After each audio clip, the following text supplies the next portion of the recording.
Praise the Lord. 십자가를 통해서 구원을 이루신 우리 주님께 할렐루야 감사와 찬송을 드립니다. 십자가 구원을 이루는 것이라면 그러면 부활은 무엇이겠습니까?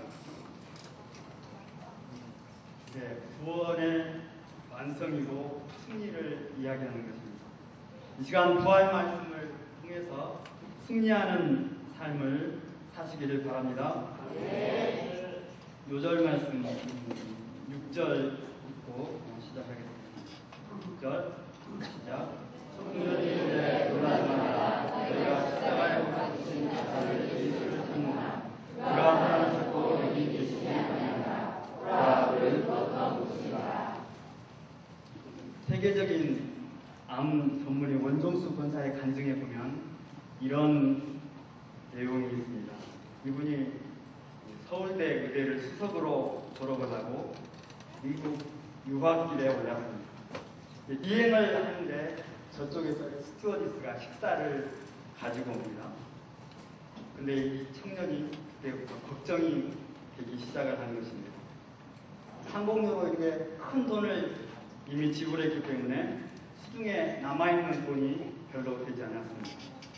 그래서 그는 식사를 할 수 없다고 생각을 했습니다.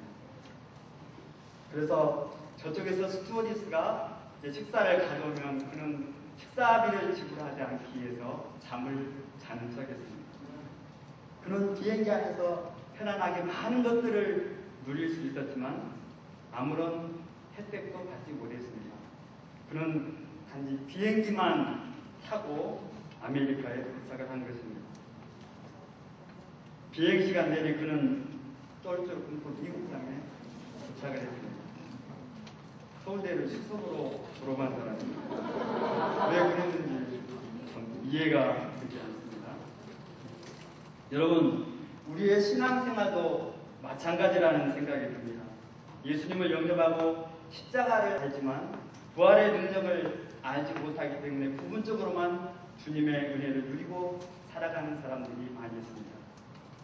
예수님은 이 세상에서 우리가 많은 것들을 충분히 누리며 승리할 수 있도록 하셨는데 이러한 것들을 누리지를 못하는 것입니다.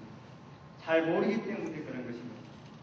이 시간 예수님의 부활이 우리에게 어떤 의미가 있는지 깊이 배우고 우리 각자가 부활의 생명력을 충만히 덧입는 시간 될 수 있기를 기도합니다. 파트 1 부활하신 예수님 1~2절을 보겠습니다. 안식일 다음날 이른 새벽 이명에 3명의 여인들이 예수님의 시신의 향품을 바르기 위해서 무덤을 향해 가고 있습니다. 이 여인들이 어떤 사람들일까요? 예수님으로부터 은혜를 입은 사람들입니다. 여인들은 예수님을 따를 때 십자가뿐만 아니라 예수님이 십자가에 죽고 장례를 치를 때까지 끝까지 예수님을 따른 신실한 제자들이었습니다.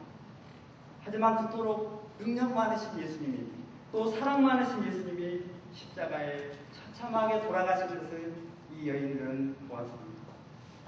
여인들의 마음은 이제 큰 슬픔과 허탈감에 빠지게 되었습니다. 여인들은 이제 자신들이 할 수 있는 것, 마지막으로 예수님께 향품이라도 발라드리기 위해서 무덤을 향해 지금 가고 있는 것입니다. 3절을 보겠습니다. 유대인들의 무덤은 불을 파서 그곳에 시신을 안장을 합니다. 우리나라 무덤하고는 좀 다르죠. 불처럼 되어 있어서 사람이 그 무덤 안으로 들어갈 수도 있습니다. 보통 2톤 정도 되는 큰 돌로 그 무덤의 문을 막아놓습니다. 여인들이 막상 무덤을 향해서 가고 있지만 그 큰 육중한 돌문을 누가 옮겨줄 것인가 이 여인들은 염려하고 가고 있는 것입니다. 그런데 이때 무슨 일이 일어났습니까? 여인들이 무덤을 향해 가고 있을 때 무덤이 가까이 왔을 때 무덤의 돌문이 이미 옮겨져 있는 것을 여인들은 보게 되었습니다. 도대체 무슨 일이 벌어진 것인가? 여인들의 마음은 불안하기 시작했습니다. 예수님의 시체가 혹 도둑맞은 것은 아닌가 불안했습니다. 여인들은 그 불안한 마음을 안고 용기를 내어서 무덤 안으로 들어가 보았습니다. 무덤 안에 들어간 여인들은 깜짝 놀라고 말았습니다. 그곳에는 예수님의 시신은 온데가 되었고 빛나는 흰옷 입은 청년이 그곳에 있었기 때문입니다. 마태복음 28장을 보면 그 청년은 하늘로부터 내려온 천사라고 말을 하고 있습니다. 이때 청년이 전해주는 말이 무엇입니까? 6절 말씀을 함께 읽어봅니다. 6절 말씀 시작. 청년이 이르되 놀라지 말라. 너희가 십자가에 못 박히신 나사렛 예수를 찾는구나. 그가 살아나셨고 여기 계시지 아니하니라. 보라 그를 거두어 두신다. 여인들은 지금 누구를 찾고 있습니까? 십자가에 처참하게 죽은 예수님을 찾고 있습니다. 아마 여인들은 그 사라진 예수님의 시신만 찾아도 다행이라고 생각을 했을 것입니다. 그러나 천사는 여인에게 놀랄 만한 소식을 전해줍니다. 그것은 여인들이 찾고 있던 그 예수님이 살아나셨다는 것입니다. He has risen. He is not here. 이 천사의 선언은 죽음으로 인한 두려움과 슬픔과 허무와 절망 가운데 쌓여있는 무덤에 울려 퍼지는 승리의 창가와 같았습니다. 원수를 다 이기고 무덤에서 살아나셨네. 어둠을 이기시고 나와서 전도와 함께 길이 다스리시네. 사셨네 예수 다시 사셨네. 아멘. 사랑은 그 부활의 증거로 긴 무덤을 보여줍니다. 여기 계시지 아니하니라. 보라 그를 두었던 곳입니다. 원수들은 우리 예수님을 무덤에 가두어두려고 온갖 방법을 다 동원했습니다. 제사장들과 총독은 돌문을 임봉하고 최고의 로마 군인들을 시켜서 그곳을 지키게 했습니다. 장로들은 예수님의 부활 사실을 은폐하기 위해서 군인들을 돈으로 매수했습니다. 제자들의 불신앙도 예수님의 부활을 막을 수가 없었습니다. 원수들의 모든 계획은 결국 실패하고 만 것입니다. 천사는 예수님이 무덤에 계시지 않는다고 선포를 하고 있습니다. 인류의 역사를 한번 보겠습니다. 한때 천하를 호령했던 성현들이나 위인들의 무덤은 아직도 우리 가운데 남아있습니다. 중국 진시황의 무덤은 만리장성과 함께 최고의 관광지입니다. 이집트의 피라미드도 멘카우레 왕과 투프 왕의 무덤이 있습니다. 그 무덤을 지키는 것이 스핑크스입니다. 부처나 마호멧도 마찬가지입니다. 이들은 죽어서 여전히 무덤에 남아있고 많은 관광객들의 구경거리가 되었습니다. 하지만 예수님은 무덤이 없습니다. 예수님은 하나님의 능력으로 사망 권세를 파하고 부활하셨습니다. 예수님은 부활하심으로 인류 최고의 폭군인 죽음을 정복하신 것입니다. 이처럼 예수님의 부활은 인류의 역사를 뒤집어 놓는 획기적인 사건이요 죽음을 두려워하고 슬퍼하는 인생들에게 놀라운 구원의 소식인 것입니다. 7절, 8절을 보겠습니다. 예수께서 갈릴리에서 제자들을 만나게 될 것을 천사는 여인들에게 알려주었습니다. 그리고 그 소식을 제자들에게 전하도록 부탁을 합니다. 부활 소식을 들은 여인들의 마음이 어땠을까요? 여인들은 몹시 놀라서 떨며 무덤에서 도망을 쳤습니다. 무서워서 아무에게 아무 말도 하지 못했습니다. 당시 천사를 만나는 것도 두려운 일입니다. 그러나 이것보다 더 두렵고 놀란 일은 예수님께서 바로 부활하셨다는 소식이었습니다. 여인들이 무덤을 찾을 때는 슬프고 무거운 마음으로 왔지만 부활의 메시지를 듣고 나서 그 여인들은 놀라움으로 입을 감추지 못했습니다. 입을 다물지 못했습니다. 이 시간 우리에게도 하나님께서 그런 마음의 감동을 주시기를 기도합니다. 부활의 소식이 우리 귀에도 들려질 수 있기를 소망합니다. 예수님은 막달라 마리아와 엠마오의 두 제자들에게 친히 부활의 몸을 나타내셨습니다. 부활하신 예수님을 만난 이들은 이제 흥분되어서 이 부활의 소식을 제자들에게 전하고 있습니다. 그러나 제자들은 이를 믿지 않았습니다. 이 소식은 믿을 수 없을 만큼 그렇게 놀라운 소식이었기 때문입니다. 그렇다면 여러분, 예수님의 부활 사건이 오늘날 우리하고는 무슨 상관이 있을까요? 예수님의 부활로 인해서 우리가 받게 된 은혜는 무엇일까요? 첫째로 예수님의 부활은 죽음을 이길 수 있는 능력을 우리에게 가져다 줍니다. 최초에 하나님은 우리 인간에게 놀라운 삶을 계획하셨습니다. 그런데 아담과 하와가 에덴 동산에서 죄를 짓는 순간에 하나님의 계획이 차질이 생긴 것입니다. 그것이 창세기 3장에 나옵니다. 하나님께 불순종한 그 죄가 온 인류에게 죄와 죽음을 가져다 주었습니다. 사람이 범죄함으로 인해서 사단은 이제 합법적으로 죽음이라는 권위를 인간에게 주장할 수 있게 된 것입니다. 왜냐하면 죄의 삭은 사망이기 때문입니다. 하지만 하나님은 우리를 너무도 사랑하셔서 독생자를 우리에게 내어주셨습니다. 예수님께서 우리를 대신해서 보배를 흘려주셨고 십자가에서 대신 우리를 위해서 죽어주심으로 우리의 모든 죄들을 대속하셨습니다. 사탄의 손에 들려있는 가장 강력한 무기인 사망의 열쇠를 예수께서 부활하심으로 그에게서 빼앗으신 것입니다. 그런데 우리 중에 어떤 사람들은 예수님의 부활을 단지 2000년 전의 과거 사건으로만 생각을 합니다. 또 예수님이 재림할 때 나타날 미래적 사건이라고만 생각을 합니다. 물론 그것도 틀린 말은 아닙니다. 그러나 그것보다 더 중요한 것은 예수님의 부활이 현재 우리의 삶하고 깊은 관계가 있다는 것입니다. 만약 예수님의 부활이 현재 우리 삶에 아무런 능력을 주지 못한다면 부활신앙이 우리에게 무슨 의미가 있겠습니까? 우리가 어떻게 거친 세상을 승리하면서 살아갈 수가 있습니까?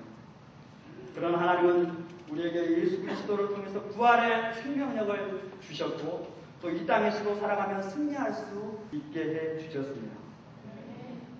그 말씀을 한번 찾아보겠습니다. 고린도전서 성경책으로 보시죠. 고린도전서 15장 말씀입니다. 1절부터 54절까지는 부활의 필요성하고 장래의 부활에 대해서 이야기를 했습니다. 그러나 고린도전서 15장 55절로 57절에서는 이렇게 이야기를 합니다. 사망아 너의 승리가 어디 있느냐? 사망아 너의 쏘는 것이 어디 있느냐? 사망이 쏘는 것은 죄요 죄의 권능은 율법이라. 우리 주 예수 그리스도로 말미암아 우리에게 승리를 주시는 하나님께 감사합니다. 영어 성경으로 보면 이 모든 시제들이 다 현재형으로 되어 있다는 것입니다. Fail, O death is your victory. Fail, O death is your sting. But thanks be to God, He gives us the victory through our Lord Jesus Christ. 사도 바울은 현재 부활의 중요성에 대해서 말하고 싶은 것입니다. 실제 바울의 삶은 현대적 부활신앙을 가지고 살았습니다. 그는 환난이나 공고나 박해나 비극 모든 위험을 부활신앙으로 이겨냈습니다. 바울이 성도 앞에서 또 왕 앞에서 로마 감옥에서도 전도할 수 있었던 것은 바로 부활신앙이 있었기 때문입니다. 부활신앙이 그 바울의 삶의 실제적인 원동력이 되었기 때문에 그는 이를 감당할 수 있었습니다.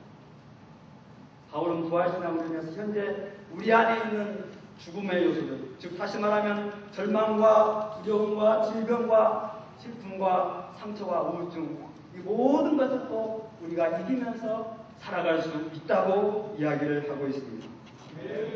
이것은 바울만 이야기한 것이 아니고 예수님께서도 살아생전에 말씀하신 것입니다. 요한복음 11장에 보면 마르다와 예수님의 대화에서도 나옵니다. 나사로가 죽은 지 이미 나흘이나 지났으니 예수님은 마르다에게 내 오라니가 다시 살아나리라고 말씀하셨습니다. 그때 마르다가 뭐라고 말합니까? 예수님 마지막 부활 때 오라니가 다시 살게 될 것을 내가 압니다. 내가 그렇게 믿습니다. 이 마르다는 미래 부활에 대해서 이야기를 합니다. 그때 예수님께서 뭐라고 말씀하십니까? 나는 부활이요 생명이요. I am the resurrection and the life. 예수님은 I was the resurrection이라고 말씀하지 않았습니다. 예수님은 I will be resurrection이라고 말씀하지 않았습니다. I am the resurrection. 나는 지금 두려움으로 네가 떨고 있는 지금, 슬픔으로 괴로워하고 있는 지금 너에게 생명이고 부활이라고 말씀하고 계시는 것입니다. 그리고 마르다에게 내 말을 믿으면 하나님의 영광을 보게 되리라고 말씀하십니다. 그리고 예수님은 나사로의 무덤 앞에서 이렇게 큰 소리로 소리를 치셨습니다. 명령하셨습니다. 나사로야 나오라. 예수님의 부활의 음성을 듣고 죽은 자가 무덤에서 나왔습니다. 이것이 바로 부활의 생명력이고 부활의 능력입니다. 부활은 단순한 교리나 이론이 아니라 우리 실제 삶의 능력입니다. 요즘 크리스찬들이 왜 이렇게 자살을 많이 할까요? 또 신자들이 왜 그렇게 연약할까요? 부활의 능력이 무엇인지 잘 모르기 때문입니다. 부활의 생명력을 잃어버리고 살기 때문입니다. 우리는 죽음의 요소들을 부활의 능력으로 능히 이기면서 살아갈 수 있는 자들입니다. 우리가 부활신앙을 던질 때 우리도 바울처럼 예수님처럼 죽음의 요소에 대해서 우리는 명령할 수도 있습니다. 그 죽음의 요소들을 우리는 조롱할 수도 있습니다. 사망아, 절망아, 너의 승리가 어디 있느냐? 슬픔아, 두려움아, 너의 쏘는 것이 어디 있느냐? 우리는 부활하신 그리스도로 말미암아 이김을 주시는 하나님께 감사합니다.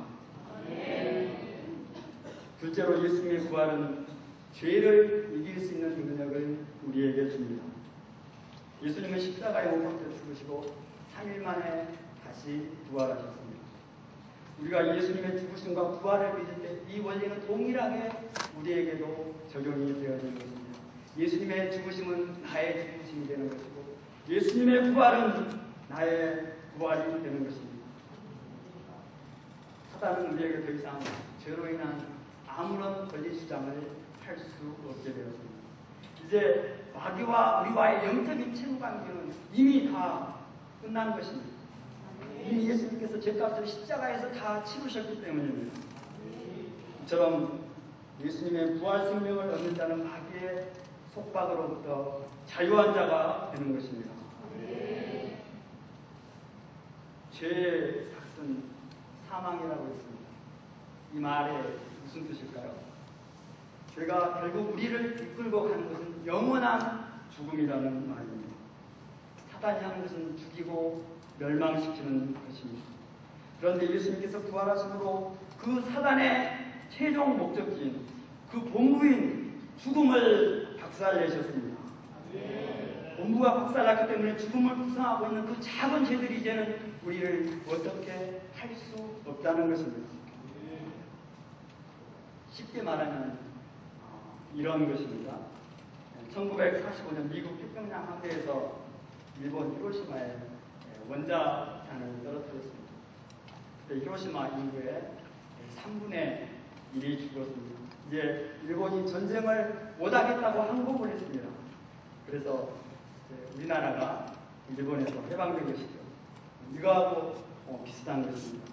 히로시마에 폭탄을 떨어뜨린 것은 예수님의 그 부활 사건하고도 비슷하고 또 죄와 사망에서 해방된 것은 바로 우리들입니다. 사단의 본부인 그 죽음이 박살이 나고 마귀들이 항복을 했다는 말입니다. 그런데 참 이상하죠? 죽음이 박살이 나고 마귀가 항복했다면 우리는 이제 죄와 상관이 없이 살아야 되는데 우리의 실제 삶은 그렇지가 않습니다. 네, 로마서 1장 10절 11절 말씀을 보면 바울 선생님이 이렇게 이야기를 합니다. 예수님의 죽으심은 죄에 대하여 단번에 죽으시며 살아계심은 하나님에 대하여 살아계십니다. 이처럼 너희도 너희 자신을 죄에 대하여는 죽은 자요 그리스도 예수 안에서 하나님께 대하여는 산 자로 여기지어라. 여기 11절 말씀을 보면 너희도 너희 자신을 죄에 대해서는 죽은 자라고 표현을 하고 있습니다. 우리 자신이 죄에 대해서 죽었다는 말은 우리가 뭐 전혀 죄를 안 짓고 산다는 말이 아니죠. 죄에 대해서 크게 집착하지 않고 살아갈 수 있다는 말입니다. 부활의 생명력을 우리가 공급받기 전에 우리의 삶의 모습은 어떠했습니까? 죄의 도에 끌려다니는 삶을 살았습니다. 죄에 저항할 수 있는 힘이 아무런 것도 우리에게 없었습니다. 그래서 자살의 유혹, 포르노의 유혹, 게임 중독의 유혹, 폭력의 유혹, 또 도박의 유혹 등 이런 것에 너무 우리 자신을 쉽게 내주었습니다. 죄에 대해서 아무런 갈등도 우리는 하지 않았습니다. 하지만 십자가 부활의 능력을 공급받으면서 우리의 모습은 차츰 변화되기 시작했습니다. 죄를 결단하게 되었고 이제는 제가 우리를 유혹을 해도 제게 마음을 잘 주지 않습니다. 예전에 제 쾌락이 이제는 싫어지게 됩니다. 야한 동영상도 보기 싫고 또 게임도 하기 싫고 엉뚱한 생각에 시달리지 않고 그 대신에 하나님의 거룩함을 사모하는 자들이 되었습니다. 우리는 하나님을 찾는 자가 되는 것입니다. 이것이 바로 죄를 이겨 나가는 삶인 것입니다. 하나님께 대하여 살아있는 자가 되는 것입니다. 셋째로 예수님 부활은 장차있을 우리의 부활을 보증하는 것입니다.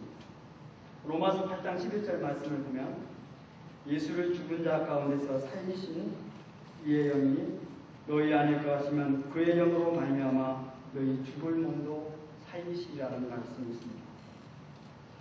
예수를 죽은 자 가운데서 살리신 이의 영, 이는 부활의 영이요 성령님을 이야기합니다. 다시 말하면 예수님을 그리스도로 영접한 사람의 마음 가운데는 부활의 영이 이미 와 계시다는 말입니다. 그리고 나중에 언제가 될지 모르지만 나중에 부활의 때가 되면 그 부활의 영이신 성령님께서 우리 몸을 부활체의 모습으로 만들어 주시는 것입니다. 그래서 장차 우리는 마지막 순간에 죄된 육신의 모든 모습들을 다 벗어버리고 하나님 나라에 살기에 적당한 자로 변화가 됩니다. 그러므로 부활을 보증받은 우리가 어떠한 삶을 살아야 되겠습니까? 고린도전서 15장 58절은 이렇게 이야기합니다. 그러므로 내 사랑하는 형제들아 견실하며 흔들리지 말고 항상 주의 일에 더욱 힘쓰는 자들이 되라. 이는 너희 수고가 주 안에서 헛되지 않는 줄을 아니라. 부활의 보증을 받은 우리는 이 땅의 것에 흔들리고 매여서는 안 됩니다. 견실하게 이 부활의 소망으로 항상 주의 일에 더욱 힘쓰는 자들이 되어야 합니다. 하나님은 우리의 모든 수고를 하시고 그날에 갚아주실 것입니다. 이처럼 예수님의 부활은 우리에게 현재적으로 죽음의 요소를 이기게 만들고 죄를 이기게 만들고 하나님 나라의 소망 가운데 살게 하는 능력이 있습니다. 예수님은 십자가로 우리를 구원하실 뿐만 아니라 이 세상 가운데 살아가면서 넉넉히 이기며 살 수 있도록 이 모든 것들을 다 마련을 해주신 것입니다. 예수님은 우리가 죄에 빠져서 궁핍하게 살도록 하지 않으셨습니다. 모든 것들을 다 이길 수 있도록 하신 것입니다. 우리가 이 예수님의 부활의 능력을 믿고 날마다 우리 삶 가운데서 앞서서 이기며 살아가시기를 기도합니다. 파트 2 사명을 주신 예수님 십자가를 말씀을 드리겠습니다. 막달라 마리아와 엠마오의 두 제자들은 흥분해서 이 부활 소식을 제자들에게 전했습니다. 그러나 마음이 완화간 제자들은 이를 믿지 않았습니다. 예수님은 식사하고 있는 11제자에게 나타납니다.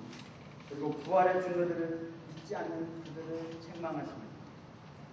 그리고 예수님은 제자들의 마음 가운데 부활신앙을 심으시고 이를 기초로 그들에게 사명을 주셨습니다. 15절 말씀을 함께 읽어봅니다. 15절 말씀 시작.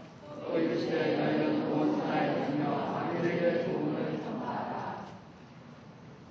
또 이르시되 너희는 온 천하에 다니며 만민에게 복음을 전파하라. 이는 사망 권세를 파하시고 부활하신 예수님께서 제자들에게 주신 인성입니다. 예수님의 말씀에서 우리는 두 가지 중요한 사실을 배우게 됩니다. 첫째는 이것은 예수님의 명령이라는 것입니다. 온 천하에 다니며 만민에게 복음을 전파하라. 복음의 핵심은 예수님의 죽으심과 부활입니다. 이 복음만이 온 천하 만민을 죄와 죽음에서 구원할 수 있는 유일한 방법입니다. 예수님은 제자들에게 온 천하에 다니며 복음을 전하라고 말씀하고 계십니다. 제자들은 원래 그렇게 스케일이 큰 사람들이 아니었습니다. 갈릴리 천부요 태어나서도 유대 땅을 떠나본 적이 없는 사람들입니다. 더군다나 편협한 유다인증 때문에 이방 나라에 복음을 전한다는 것은 거의 불가능했습니다. 하지만 제자들이 예수님의 명령에 순종할 때 초대교회 역사가 일어나고 로마의 복음이 증가되었습니다. 그 복음이 오늘날 우리에게까지 전해진 것입니다. 예수님은 우리에게도 온 천하에 다니며 만민에게 복음을 증거하라고 말씀하십니다. 우리에게 있어서 온 천하는 어디고 만민은 어디일까요? 누구를 이야기하는 것일까요? 그건 해외가 될 수 있습니다. 그러나 가깝게는 우리의 가정에서 불신 부모나 형제가 될 수도 있고 직장에서는 동료가 될 수도 있고 캠퍼스에서는 아직 예수님을 알지 못하는 모든 사람이 될 수 있습니다. 주님의 명령처럼 우리가 그들에게 예수님의 죽으심과 부활을 증거하며 살 수 있기를 기도합니다. 여러분, 우리가 만일에 그리스도의 십자가와 부활을 통해서 은혜를 받았다면 우리는 이제 가만히 있으면 안 됩니다. 미국의 저명한 폴 워셔 목사님은 복음을 영접하는 것을 이렇게 이야기를 하고 있습니다. 고속도로에서 시속 130km로 달려오는 차와 내가 충돌한 것보다 더 큰 사건이라고 말을 합니다. 내가 엄청난 속도로 달려오는 차와 충돌했는데 나에게 아무런 변화가 없다면 그것은 기적이라는 것입니다. 내가 십자가 부활 사건과 충돌을 했는데 나에게 아무런 변화가 없다는 것은 그 복음은 가짜든지 그 사람은 아직 예수님을 만나지 못한 사람이라고 이야기합니다. 여러분이 십자가 말씀을 통해서 예수님을 만났습니까? 부활의 주님을 만났습니까? 그렇다면 예수님의 말씀에 순종할 수 있기를 바랍니다. 이는 예수님을 만난 사람만이 누릴 수 있는 특권인 것입니다. 16절 말씀을 보겠습니다. 믿고 세례를 받는 사람은 구원을 얻을 것이고 믿지 않는 사람은 정죄를 받으리라. 복음을 전하다 보면 사람들은 믿고 안 믿고 그렇게 대수롭게 생각을 하지 않습니다. 그러나 예수님은 분명하게 죽음과 구원과 심판이 있고 또 영원한 처소가 복음을 통해서 결정된다고 말씀하십니다. 둘째로는 예수님의 약속입니다. 17절, 18절을 함께 읽어보겠습니다. 17, 18절 시작. 그들에게는 이런 소식이 있으니 곧 그들이 예수님으로 주시는 새 강함을 받으며 뱀을 지도하며 수도를 마시고 병든 사람에게 손을 얹으며 나아가라. 복음을 전하러 나가는 제자들을 예수님은 그냥 보내시지 않습니다. 그들에게 놀라운 능력을 주십니다. 이런 기적들은 제자들이 나가서 전할 때 성령 하나님께서 함께 일하심을 보여주는 것입니다. 주님은 우리에게 그런 능력을 이미 다 주셨고 복음을 전할 때 그 능력이 오늘날도 나타나게 된다고 말씀하고 계십니다. 19절, 20절에 보겠습니다. 예수님은 사명을 주시고 하늘로 올리우셨습니다. 이제는 하나님 보좌 우편에 앉으셔서 온 천하의 복음을 전하는 자를 두루 지켜보고 계십니다.